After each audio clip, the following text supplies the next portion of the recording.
all the cows were falling out of the sky and landing in the mud. You were drinking sangria and I was throwing oranges at you, but it didn't matter. And I said my arms are very long and your head's on fire. And I said kiss me here and here and here, and you did.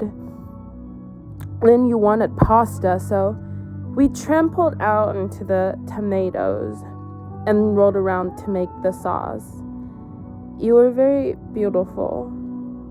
We were in the Safeway parking lot, and I couldn't find my cigarettes, and you said to hurry up, but I was worried there would be a holdup, and then we would be stuck in a hostage situation and hiding behind the frozen meat and with nothing to smoke for hours. You said don't be silly, so I followed you into the store. We were thumping the melons, and when I heard somebody said nobody move, and I leaned over and whispered in your ear, I told you so. And there was a show on the television about buried treasure, so you were trying to convince me that we should buy shovels and go out into the yard, and I was trying to convince you that I was a vampire. And on the way to the hardware store, I kept biting your arm. You said if I really was a vampire, I should be biting your neck. So I started biting your neck, and you said cut it out. And you brought me an ice cream, and then we saw the UFO. And there are dreams we should be having. I shouldn't have to clean them up like this. You were lying in the middle of the empty hallway, and the sky was red and the sand was red, and you were wearing a brown coat.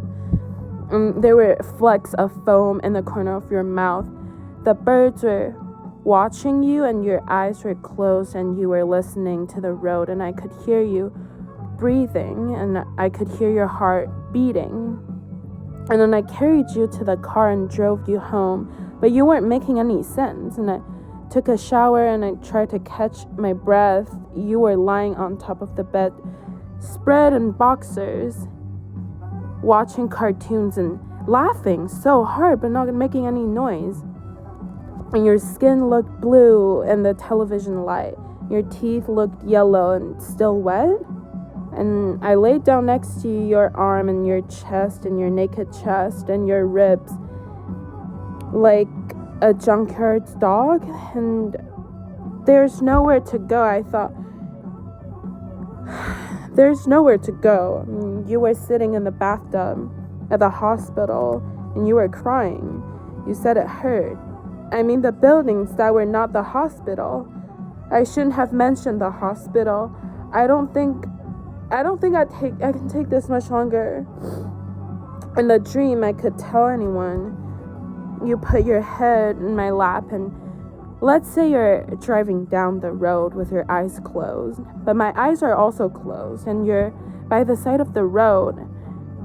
And you're by your side of the road, and you're doing all the talking while I stare at my shoes, and they're nice shoes. They're brown, and they're comfortable, and I like your voice. In the dream, I didn't tell anyone. I'm afraid to wake you up.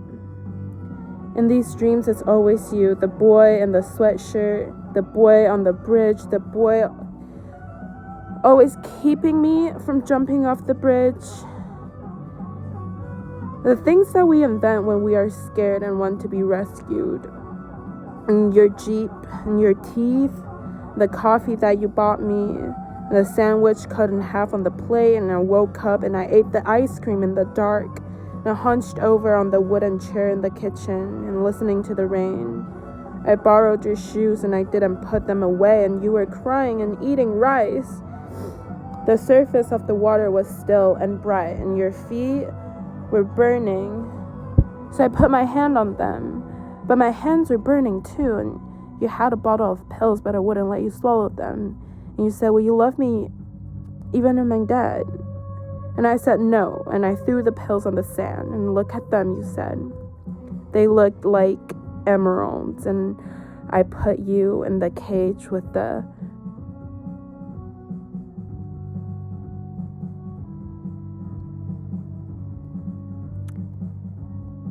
And I was trying to fatten you up with sausage and bacon, and somehow you escaped and then climbed up the benches. I chopped it down, but there was no one in it, and I went to the riverbed to wait for you to show up, but you didn't show up.